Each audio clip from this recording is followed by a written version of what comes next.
Hello everyone, welcome to my channel dear Vicky sir. तो आज हम यहाँ देखेंगे प्रेसिडेंट ऑफ इंडिया, उसके आर्टिकल। कौन कौन से आर्टिकल होते हैं जो प्रेसिडेंट ऑफ इंडिया के होते हैं। ये सभी आर्टिकल प्रेसिडेंट ऑफ इंडिया के होते हैं, ठीक है। तो सबसे पहले यहाँ पर आर्टिकल नंबर 52 जो बताता है द प्रेसिडेंट ऑफ इंडिया, यानी भारत के अंदर एक राष्ट्रपति होना चाहिए। ये हमारे आर्टिकल 52 में लिखा हुआ है, ठीक है। आर्टिकल 52 यानी कि 52 के अंदर हो गया आर्टिकल 53 यानी 53 आर्टिकल। ये बताया एग्जीक्यूटिव पावर ऑफ यूनियन, यानी पूरी जो हमारा यूनियन है ना उसका केंद्र का ही एग्जीक्यूटिव पावर रखता है। इसके अंदर आते हैं पावर कौन कौन से रखता है। जैसे आर्मी वाली पावर इसी के पास होती है, प्रेसिडेंट के पास होती है। इस तरीके से जो सुपर पावर होती है वो इसके पास, जैसे कि अध्यादेश की जो पावर है वो प्रेसिडेंट के पास। अध्यादेश मतलब कि इमरजेंसी लगाने की पावर वो इसी के पास है, सिर्फ यही लगा सकता है। उसके लिए आर्टिकल होता है 123, ठीक है। प्रेसिडेंट अध्यादेश लगा सकता है 123 आर्टिकल के थ्रू, ठीक है। आता है 54, इसके अंदर प्रेसिडेंट के इलेक्शन के बारे में बताया। प्रेसिडेंट के इलेक्शन होते हैं वो सिंगल ट्रांसफरेबल वोट के द्वारा होते हैं, ठीक है। यानी कि जो लोग चुने जाते हैं वो सिंगल ट्रांसफरेबल वोट के द्वारा ही चुने जाते हैं, ठीक है। आर्टिकल नंबर है 55 जो कि बताता है मैनर ऑफ इलेक्शन, किस तरीके से जो इलेक्शन होते हैं उसकी प्रक्रिया क्या होती है, ठीक है। आर्टिकल नंबर 56 ये बताता है टर्म ऑफ ऑफिस, यानी कि कितने साल का उनका कार्यकाल रहता है। तो जो प्रेसिडेंट है उसका कार्यकाल होता है 5 ईयर तक का, ठीक है। कितना 5 ईयर का रहते हैं। अभी प्रेजेंट में जो हमारी प्रेसिडेंट है उनका नाम है द्रौपदी मुर्मू जी, जो कि एक दलित वर्ग से आती है, एक फीमेल है ये, ठीक है। आर्टिकल नंबर आता है 57, ये बता एलिजिबिलिटी ऑफ री इलेक्शन की एलिजिबिलिटी, यानी कि उनकी उम्र कितनी है उसके हिसाब से वो री इलेक्ट हो सकती है या नहीं होती, ठीक है। आगे आता है क्वालिफिकेशन, उनकी क्या क्वालिफिकेशन, कितनी पढ़ी लिखी होनी चाहिए, क्या होना चाहिए, वो सारा क्वालिफिकेशन के अंदर आ जाएगा, ठीक है।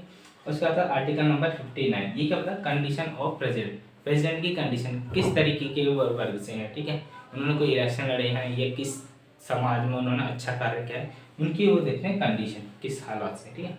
आर्टिकल नंबर 60, इसके अंदर वो ओथ लेते हैं। ओथ मतलब शपथ लेते हैं हमारे संविधान की, ठीक है। जिससे पता चल जाता है वो ओथ लेके अपना शपथ ग्रहण करते हैं। आगे आता है आर्टिकल नंबर 61 क्या होता है प्रोसीजर ऑफ द इम्पीचमेंट, और हमें प्रेसिडेंट को उसके पद से हटाना है यानी उसकी पोजीशन से हटाना है, तो उसके लिए इम्पीचमेंट करना होता है, ठीक है। इसके अंदर पूरा प्रोसीजर लिखा हुआ है किस तरीके से। आर्टिकल नंबर 52 क्या बताता है पार्डन की क्षमता। पार्डन क्या होता है, जैसे अगर किसी व्यक्ति ने कोई केस हो गया किसी का, वो जेल में चला गया, तो उसकी सजा कम करवाना या फांसी की सजा को रुकवाना ये प्रेसिडेंट कर सकता है बाय आर्टिकल 72 के थ्रू, ठीक है। ऐसे गवर्नर के पास भी होती है। उसके बाद आता है आर्टिकल नंबर 143 में कहता है जो हमारे प्रेसिडेंट है वो सलाह लेते हैं किसे, सुप्रीम कोर्ट के जो चीफ जस्टिस ऑफ इंडिया होते हैं उनसे सलाह लेने का काम करते हैं। तो वो आर्टिकल नंबर किस में आता है 143 के अंदर। आई होप ये सारे आर्टिकल आपको क्लियर हो गए होंगे।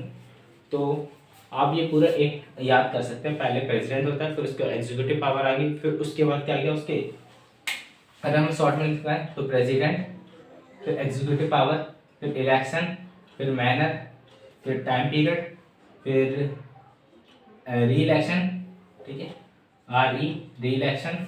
उसके बाद क्वालिफिकेशन, ठीक है, और उसके बाद ओथ और इम्पीचमेंट। पार्डन वाला ये दोनों तो अलग है, ठीक है।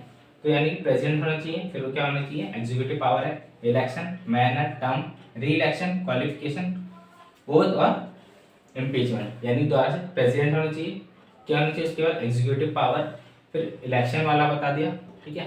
प्रेसिडेंट के इलेक्शन यानी कि 52 है, 53 है ये, और ये है 50 इलेक्शन वाला, 54 इलेक्शन हो तो इलेक्शन के मैनर क्या आ गया।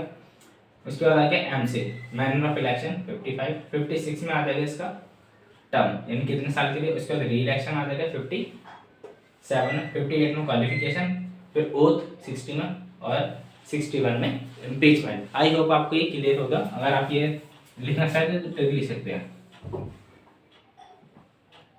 PEE, ठीक है, पी मैट री क्वाई, ऐसे करके कुछ भी आप ट्रिक बना सकते हो। पी मिट री क्यू ओ आई करके, ठीक है। आई होप आपको ये वीडियो क्लियर हुआ होगा एंड थैंक यू गाइस।